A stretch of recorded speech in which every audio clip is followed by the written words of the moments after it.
আমাদের ঝাড়গ্রাম বেলপাহাড়ি ট্যুরের দ্বিতীয় দিনে আমরা চলেছি বেলপাহাড়ির খাদারানী লেক দর্শনে।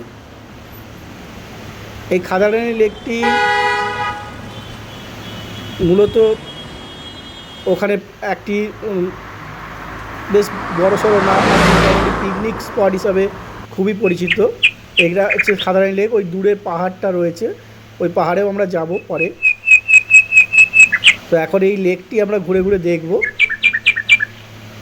লেকের চারিদিকে এখন যেহেতু বর্ষাকাল নয়, তো এই বর্ষাকালে এখানে লেকের জল ভরপুর থাকে এবং অনেক পরিযায়ী পাখি এখানে এসে বসে শুনলাম। আর এই জঙ্গলটি এখন শুকনো পাতা, তখন কচি পাতায় ভরা থাকে, ভীষণ সবুজ দেখতে লাগে। এখন আমরা এগিয়ে চলেছি।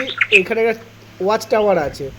ওয়াচ টাওয়ারটা থেকে পুরো লেকটা এবং পাহাড় ভালো করে দেখা যায়। তো আমরা সেই ওয়াচ টাওয়ারে চলে এসেছি। এখন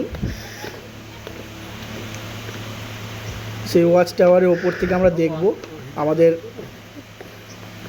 এই খাদারানী লেকটি কীরকম দেখতে লাগে। আমরা এখন উপরে আছি খাদারানী লেকের যে ওয়াচ টাওয়ারের ওপরে আছি। ওয়াচ টাওয়ার নিচ থেকে আমাদের মিসেস আর একটি ছাত্রী ছিল, তারা দাঁড়িয়েছিল নিচে, মৌসুমি। তো এই পাহাড়গুলি দেখতে পাচ্ছি আমরা দূর থেকে। তিন দিকে তিন রকম পাহাড় এবং মাঝখানে লেক। এই পাহাড়গুলির নাম রয়েছে, তো এই মুহূর্তে নাম আমার মনে নেই। তো যা তিন দিকে তিনটে পাহাড় এবং এই মাঝখানে লেক। লেকের জল এখন অল্পই রয়েছে। এই পাহাড়টা আমরা যাব, এই মন্দিরে আমরা যাব উল্টো দিক দিয়ে ঘুরে। ওই পাহাড়টি গন্ধাসিনী পাহাড় নামে পরিচিত এখানে। তো এই পাশে আরও দুটি পাহাড় রয়েছে, যে পাহাড়গুলি নাম এই মুহূর্তে আমি জানি না বা মনে পড়ছে না।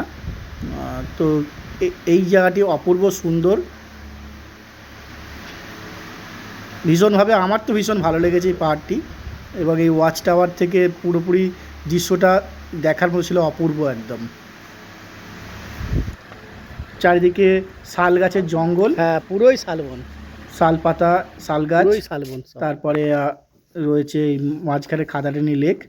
এবং এই ওয়াচ টাওয়ারটা করা আছে এই খাদারানী লেকটি পুরোটি দেখার জন্য। জঙ্গলটি ভীষণ ঘন জঙ্গল। বর্ষাকালে এর নতুন পাতা গজায় যখন, তখন সেটা একটা সুন্দর অন্যরকমের খাদারানী লেক। লেকের জল পুরোপুরি ভরা থাকে, চারিদিকে পরিযায়ী পাখি থাকে এবং পিকনিক, মেনলি এটা পিকনিক স্পট হিসাবে পরিচিত। তো প্রচুর পিকনিক হয় এখানে, বিভিন্ন জায়গা থেকে মানুষজন আসে পিকনিক করতে। আমরা এসেছি ঠিক শীতের শেষ, গরমের শুরুর দিকে, তাই এখন লেকে জলও নেই এবং পাতাগুলিও, গাছের পাতাগুলি ঝরে গেছে, তাই সেরকম সৌন্দর্য উপভোগ করতে আমরা পারছি না। এবং বিশেষ করে পরিযায়ী পাখি নেই, তাই আমরা বেশিক্ষণ আর ওয়েট করলাম না, আমরা এখন চললাম। আমরা এখন যাচ্ছি ওই যে দূরে পাহাড়টি দেখেছিলাম, গন্ধাসিনী পাহাড়, ওই গন্ধাসিনী পাহাড়ের উদ্দেশ্যে আমরা রওনা দিলাম।